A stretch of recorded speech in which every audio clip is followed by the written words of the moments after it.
Bugünkü dərs izahımız preposition'dır. Nədir? Yəni söz önləri.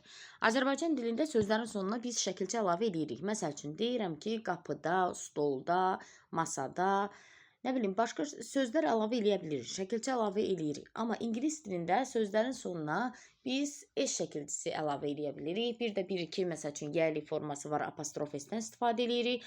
Amma bu cür sözləri biz şəkilçi əlavə eləyərək düzəldə bilmirik. Bunun üçün biz nə edirik? Sözlərin əvvəlinə sözlər vardır ki, işlədirik və həmin sözlərə də deyirlər ki, söz önləri. Söz önləri bizə istiqamət bildirə bilər, nəyinsə yerini bildirə bilər. Bir çox sözlərlə işlənir. Hər birinin öz funksiyası var. İndi gəlin onları bir-bir baxaq. Baxın, məsəl üçün in, on, at. Ən çox istifadə olunan in, on, at. Uşaqlar arasında səhv salınır. Nədir in? İçində, on, üzərində, at yanında. Hər biri görürsünüz, dadə, dadə, dadə deyə tərcümə olunur. Sadəcə funksiyaları başqadır. Məsəl üçün, məktəbdə deyəndə, məktəbdə deyəndə uşaqlar çaşır qalır. Bilmirlər ki, in götürsünlər, on götürsünlər, yoxsa at götürsünlər. Çünki hamısı dadə deyə tərcümə olunur. Amma biz bunların mənalarına diqqət edirik. Əgər məktəbdə deyirəmsə, məktəbin içindəyəmsə, in school deyirəm. In school, in the school, məktəbin içində. Amma məktəbin yanındayamsa, onda biz at-dən istifadə edirik. At the school, məktəbin yanında. Təbii olaraq məktəbin üzərinə çıxası deyiləm ki, mən burada on the school deyəm. Belə bir şey variantlarda görsəz, yanlışdır. Gəlin indi inin işlənməsinə diqqət yetirək. In dedik ki, içində deməkdir. Qutunun içində, nə bilim, evin içində və s. Aylarla da biz in istifadə edirik. Hansısa bir ayın içindəyik, in istifadə edirik. In December, in July, in August. İllərlə gördüksə biz in istifadə edirik. Görürsünüz, illərlə in istifadə edib. Fəsillər, harda fəsillər gördük? Spring, winter, summer, autumn in istifadə edirik. Günün hissələri var. Məsələn, səhər deyirəm, in the morning, günorta, in the afternoon, axşam, in the evening. Bunlarla da biz in istifadə edirik. Sonra ölkələr gördüksə, nəinki ölkələr, harda yer adı gördüksə, ölkə olsun, qitə olsun, şəhər olsun, kənd olsun, harda gördüksə, ini yapışdırırıq. Yaxşı, şəhərlər, kəndlər, yəni məkan bildirən hər bir yerlə in istifadə edirik. Gəldi indi 10. Divarda deyəndə çox görmüşəm. Uşaqlar deyirlər in the wall. Olmaz. Biz divarın içinə şəkili qoymuruq. Məsəl üçün deyirəm ki, divarda şəkil var uşaqlar. Onda demirəm ki, there is a picture in the wall. Çünki in deyəndə elə bil divarı yarıram, onun içinə qoyuram. Divarın üzərində deməliyik, üstündə. Divarda deyəndə uşaqlar on istifadə edirik. Məsələn, on the wall. Həftənin günləri biz dedik ki, aylarla, illərlə istifadə olunur in. Amma həftənin günləri ilə istifadə olunur on. Uşaqlar, bir də belə bir söz deyim sizə. Harda day sözünü gördüksə, harda day gün deməkdir. Harda day sözünü gördüksə, onda biz nə istifadə edirik? On istifadə edirik. İndi bunun bir neçə nümunəsinə də diqqət yetirəcəyik. Baxın, məsəl üçün, həftənin günlərinin hər birində uşaqlar 10 sözü var. Day sözü var. Görürsünüz? Bütün hamısına baxsaz, hamısının sonunda bir dənə day sözü var. Biz deməli bunlarla istifadə edirik 10. Bayaq dedik ki, biz aylarla istifadə edirik in. Yadınızda in December. Bayaq belə dedik. Amma ayların yanında dəqiq tarix varsa, məsəl üçün ayın 15-i deyirəmsə, martın 15-i deyirəmsə, onda mən in yox, martın qarşısında 10 verəcəm. Çünki dəqiq tarix var, dəqiq gün var, day var. Harda day sözü varsa, birthday, sunny day, weekdays, məsəl üçün Monday, holiday, harda day varsa onu yapışdırırıq, çıxıb gedir. Baxın, bayramlarda holiday day sözü varsa, bir də eve sözü varsa, ərəfə deməkdir. Baxın, burada var eve sözü. Bunlar varsa, onu istifadə edəcəm. Və uşaqlar, gəldik at. Yanında dadə. Hardasa məkanı bildirir. Nə mənada məkanı bildirir? Mən hardasa naviqasiyada göstərilir. Məsələn, deyirəm, buradayam, oradayam, yer bildirir. Bax, o mənada məkanı göstərir. Bizim olduğumuz məkanı göstərir və yanında deyə tərcümə olunur. Məsəl üçün, at the desk, partada. At the window, pəncərənin yanında. At the door, qapıda. Yəni, qapının yanındayam. və günün hissələrindən at night. Night hər zaman ətlə istifadə olunur. Midnight gecə yarısıdır. At noon günortadır. Bunlar hər zaman ətlə istifadə olur. Yəni nə bura in, nə də ki on istifadə eləyə bilmərsiniz. Yanlışdır. Deməli, harda saat gördüksə uşaqlar, saatların qarşısında ət qoyuruq. Başqa heç nə qoymuruq. Biz bayaq dedik ki, baxın, Novruz holiday. Niyə 10 qoyduq? Çünki burada day sözü var idi.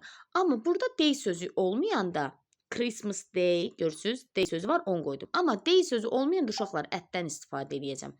Amma burada məsələn if, holiday, day sözü olanda isə biz artıq nədən? Ondan istifadə edirik.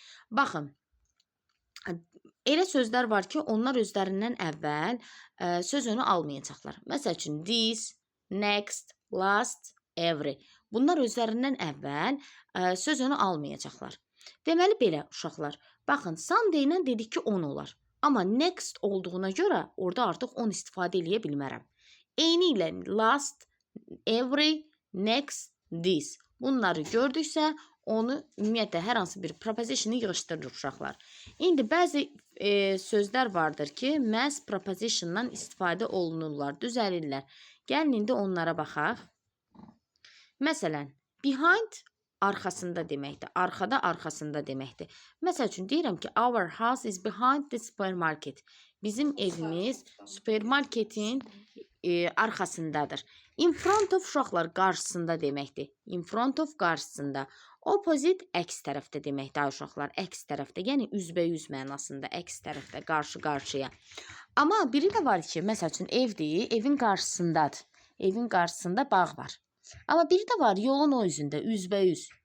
İkisinin də üzü bir-birinə baxır, üzbəyüz. O zaman opposite götürürəm. Amma qarşısında deyəndə in front of götürürəm. Next to ilə niyə uşaqlar? Yaxındır, sinonimdir. İkisi də yaxınlığında, yanında deyə tərcümə olunur. Between arasında deməkdir. Biz sifət keçəndə də öyrəndik ki, əgər iki neysə arasındadırsa, müqayisə götürülür. Cümlədə between sözü varsa müqayisə götürülür. Burada cümlədə yoxdur. Among sözü varsa o da arasında deməkdir. Among. Burada yazılmayıb, yazım. Among. Bu da arasında deməkdir uşaqlar. Among sözü olanda isə biz üstünlük götürürük. Çünki among sözü 3 nəfər arasındadır. Amma between isə 2 nəfər arasında istifadə olunur. Yaxşı uşaqlar. Between 2 nəfər arasında nə edirik? İstifadə edirik. Sonra uşaqlar from dan deməkdir. Haradansa. Məsəl üçün, my brother is coming from England. Mənim qardaşım İngiltərədən gəlir. Bu cür tərcümə edirəm. To-nun çox mənası var. To həm AE deməkdir. Məsəl üçün, deyirəm ki, məktəbə. To the school, şəhərə. To the city. Bir də var magmək deməkdir. Deyirəm ki, getmək. To go, gəlmək.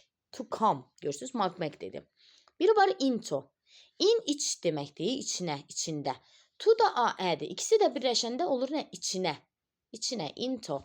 Onto da var, yazılmayıqdır. On da üzərindədir. Onto da üzərinə deməkdir. Under altında, with ilə lalə, without siz. Məsəl üçün, without you, sənsiz, sizsiz. Along boyunca deməkdir. Məsəl üçün, they are walking along the street. Onlar küçə boyunca gəzirlər. For üçün deməkdir. To da üçün mənası var uşaqlar. Demək yadımdan çıxdı. Sadəcə olaraq məna fərqi nədir? To'dan sonra gəlir feil. For'dan sonra üçün deyə tərcümə eləyəndə gəlir isim. Məsəl üçün for you, sənin üçün və yaxud da ki to eat, yemək üçün deyə tərcümə eləyə bilərəm. After sonra deməkdir. Before da var, əvvəl deməkdir. Burada yazılmayıbdır. Sonra of, in, ün deyə şəkilçimizdə pozitivlərdə keçmişdik bunu. İsmin pozitiv кейsində. In içindədir, at yanındadır. Bunlar haqqında məlumat verdim. Sonra uşaqlar, inlə nələr işlənir? Bunlara diqqət eləyəsiniz. Baxın, fəsillərlə dedik, in işlənir. Sonra illərlə dedik, in işlənir. Yerlərlə dedik, in işlənir. Sonra səhər, günorta, axşam dedik, in işlənir. Məkan bildirdi, yer bildirir. In the museum, in the garden, in the schoolyard, in the shop, in the forest. Hamısı məkan bildirir. In the family, hamısı məkan bildirir uşaqlar. Baxın, in the bookcase, kitab şkafında, kitab şkafının içində olur. In the bookcase, in the dark, qaranlıqda, qaranlığın içində. Bu cür istifadə edirik. Günəşdə, in the sun, in the rain bu cür istifadə edirik uşaqlar. Yaxşı. Və at yanında deməkdir. Məsəl üçün at the party qonaqlıqda, at the zoo zooparkda, at the desk parti arxasında, knock at döymək deməkdir. Look at baxmaq deməkdir. To be good at yaxşı olmaq deməkdir. At the moment bu dəqiqə deməkdir. At present bunların hamısını sizdən dönə-dönə oradan buradan sual verə-verə soracağam uşaqlar. Sonra on üstündə deməkdir. On günlərlə işlənir. Harda dey sözünü gördüksə uşaqlar onu yapışdırırıq, bitir gedir. Yaxşı, onu yapışdırırsan, bitdi getdi. On the floor döşəmədə. Döşəmənin içində olmasan ki, döşəmənin üstündə olarsan. On the floor. On the second floor. İkinci mərtəbədə. İkinci mərtəbənin üzərində olaram. Televizorda. On the TV. On TV. Televizorda on TV. Bir daha uşaqlar menüdə falan deyəndə, qəzetdə deyəndə uşaqlar hansısa bir kağızın üzərində deyəndə onda deyirəm on. Bir dənə məna fərqi var. Divanda deyəndə on the sofa deyirəm. Divanın üzərində on the sofa. Amma kresloda deyəndə uşaqlar in deyirəm. Kresloda içində deyirəm. Ola bilsin otururuq bir nəfəri ona görə elə götürülür. Amma divanda on deyirəm. Yaxşı, on istifadə edirəm. Sonra to var. A-ə, ya-yə deməkdir. Məsəl üçün the way to gedən yol. Listen to mütləq to ilə istifadə olunur. Listen to qulaq asmaq. Speak mütləq to ilə istifadə olunur. Talk to ilə istifadə olunur. Say to ilə istifadə olunur. Bu cür. Amma home-a fikir verir ya uşaqlar. Home. Home olanda artıq to-dan istifadə etmirəm. I go home. Mən evə gedirəm. I go home. Evə. Görürsünüz? Evə dedim. Əni dedim. Amma to-nu vermədim. Çünki bu to-suz istifadə olunur. Bir də var at home. Evdə. Və görürsünüz? Evdə. At home. Burada artıq bunları əzbərləməlisiniz. Mütləq və mütləq. Sonra burada nəyimiz var? Under. Məsəl üçün under tree. Ağacın altında. Under chair. Stolun altında bu cür istifadə edirik. Uşaqlar nəyə fikir veririk? Bunları əzbərləyirik. For breakfast səhər yeməyi üçün, səhər yeməyində. Leave ya fordan istifadə olunur. Testlərdə qarşımıza çıxacaq. Ya da ki, heç nəsil istifadə olunur. Yaxşı. Late forla istifadə olunur. Thanks forla istifadə olunur. Be ready forla istifadə olunur. Look'a diqqət edirik. Look bir neçə ilə istifadə olunur. Məsəl üçün look for axtarmaqdır. Look at baxmaqdır. Bayaq orada dedik. Look after qayğısına qalmaqdır ay uşaqlar. Bir də var take care of. Bu da qayğısına qalmaqdır. Bir-biri ilə sinonim sözlərdir. Yaxşı. Far from uzaqdadır. Not far from yaxın mənasındadır. Yaxşı uşaqlar. After dedik bayaqlarım sonra deyə tərcümə olunur. Bizim propositionla dərsimiz bu qədər. İndi isə gəlin testlərə keçək.